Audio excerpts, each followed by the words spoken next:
ఇప్పుడే జీ5 app download చేయండి. చూడండి మీ ఫేవరెట్ టీవీ షోస్ ఎప్పుడైనా ఎక్కడైనా. ఏంటి రాజ్యం అత్తయ్య ఇది?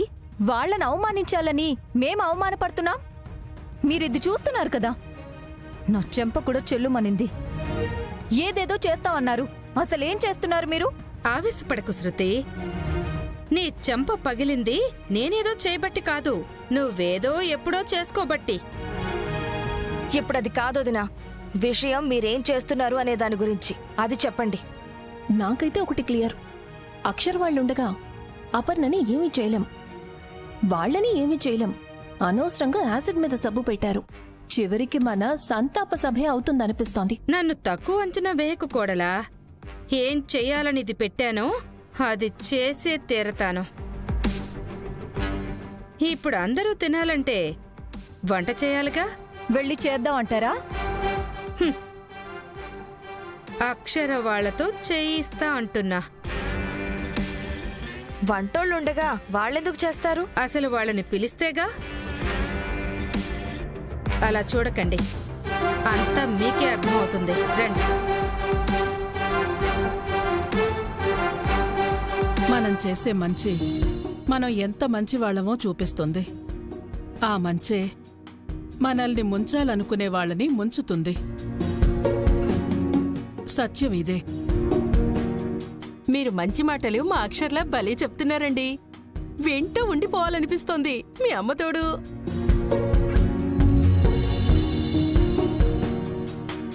ఏంటయ్యా నువ్విలా చేసావు?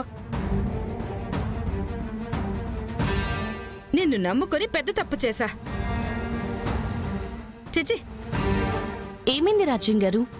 క్యాటరింగ్ వాళ్ళమ్మా బాగా చేస్తారని రమ్మని చెప్పాను. ఇప్పుడు ఫోన్ చేసి వాళ్ళ ఆవిడికి సీరియస్ గా ఉంది, రాలేమో అని చెప్తున్నాడు. అమ్మా వేరే ఎవరినైనా చూస్తానులే. నేను అడిగాను రా అశ్విన్, అందరూ ఖాళీలేమో అంటున్నారు.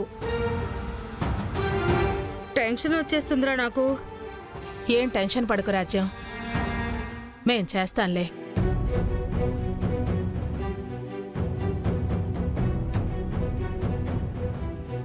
అయ్యో మీరా? ఎందుకులేండి, వద్దు. అదే మాట రాజ్యం గారు, అవసరం అనిపించినప్పుడు సహాయపడ్డం మా బాధ్యత. అయినా ఇదేం మాకు తెలియక కాదు కదా, వచ్చిన అతిథులకి మేం వంట చేస్తాం. చిన్నక్క, మీరు వెళ్ళిపోతే నా దగ్గర ఎవరుంటారు?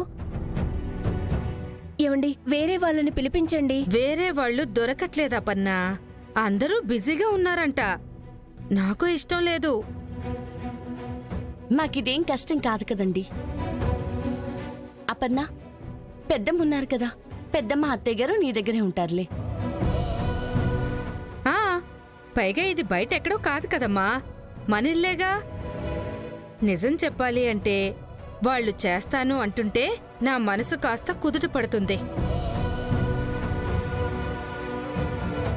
ఎందుకంటే వాళ్ళకెన్నో రెస్టారెంట్లున్నాయి, వంటల మీద బాగా గ్రిప్ ఉంటుంది కదా. ఇదైతే నిజం రాజ్యమత్తయ్యా. అక్షర వాళ్ళు కూడా ఒకప్పుడు వంట మనుషులే.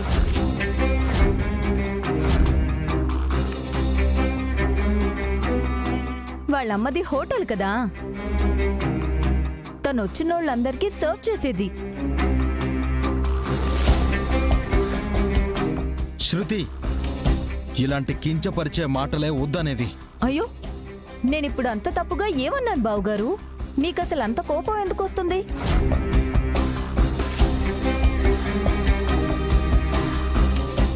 ఇంతకు ముందు వాళ్ళ జీవనోపాధి అదే కదా అని నేనన్నాను. రాధమ్మ మెస్ పెట్టలేదా? అందులో అక్షర సర్వ్ చేయలేదా? నిజమే కదా, నేనేమీ అబద్ధం చెప్పలేదే. ఓహో, వీళ్ళ కుటుంబం అంతా వంటవాళ్ళన్నమాట. హాఫ్ మీల్స్, ఫుల్ మీల్స్ అని పెట్టేవాళ్ళన్నమాట.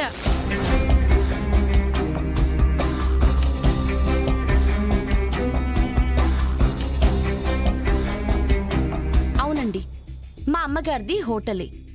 అమ్మ వండేది, మేం తోడుండేవాళ్ళం. వడ్డించేదే కాదు, ప్లేట్లు కడిగేది కూడా మేమే. ముగ్గురు ఆడపిల్లల నా తల్లికి ఆసరా ఆ మెస్సే. మా జీవనోపాధి కూడా అదే.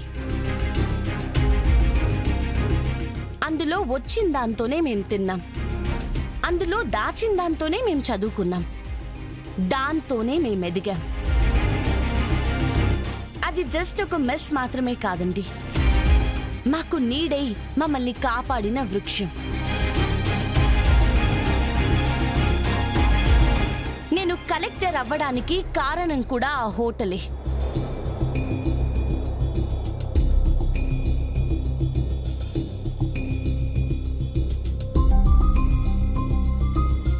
అయినా గతం చెప్పుకోవడానికి నాకేం ఇబ్బంది లేదు, గుర్తు చేశారే అని సిగ్గుపడేది కూడా లేదు. ఇదొక పరాభావమని భావించేది అంతకన్నా లేదు.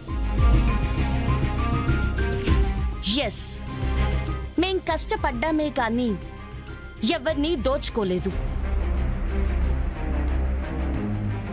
మా కష్టం మేం దాచుకున్నాం కాబట్టే అవును అది మా మెస్సే అని మేము గర్వంగా చెప్పుకోగలుగుతున్నాం.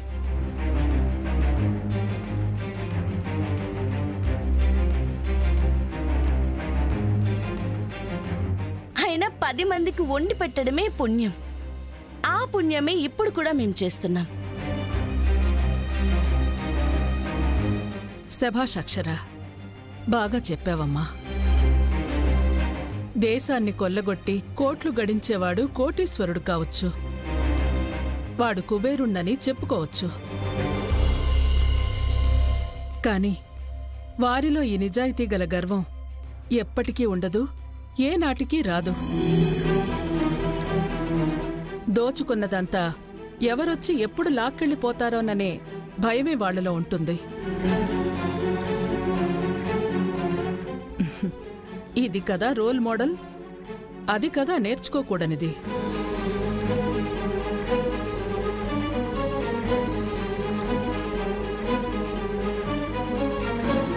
ఎవరైనా వాళ్ళు కష్టపడ్డ గతాన్ని ఇలాగే తలెత్తుకుని చెప్పుకోవాలి, అందులో తప్పే లేదు. హేళనగా అనేవాళ్లని చెప్పుతో కొట్టినా తప్పులేదు.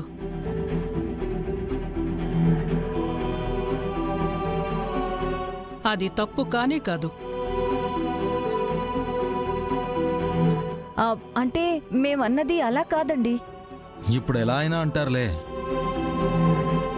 అవును అరవింద్ బాబు, మాటలు నేర్చిన నోళ్ళు కదా, వద్దన్నా మారరు. దాన్ని కోసి పారేస్తే దరిద్రం వదిలిపోతుంది. మీ అమ్మ తోడు.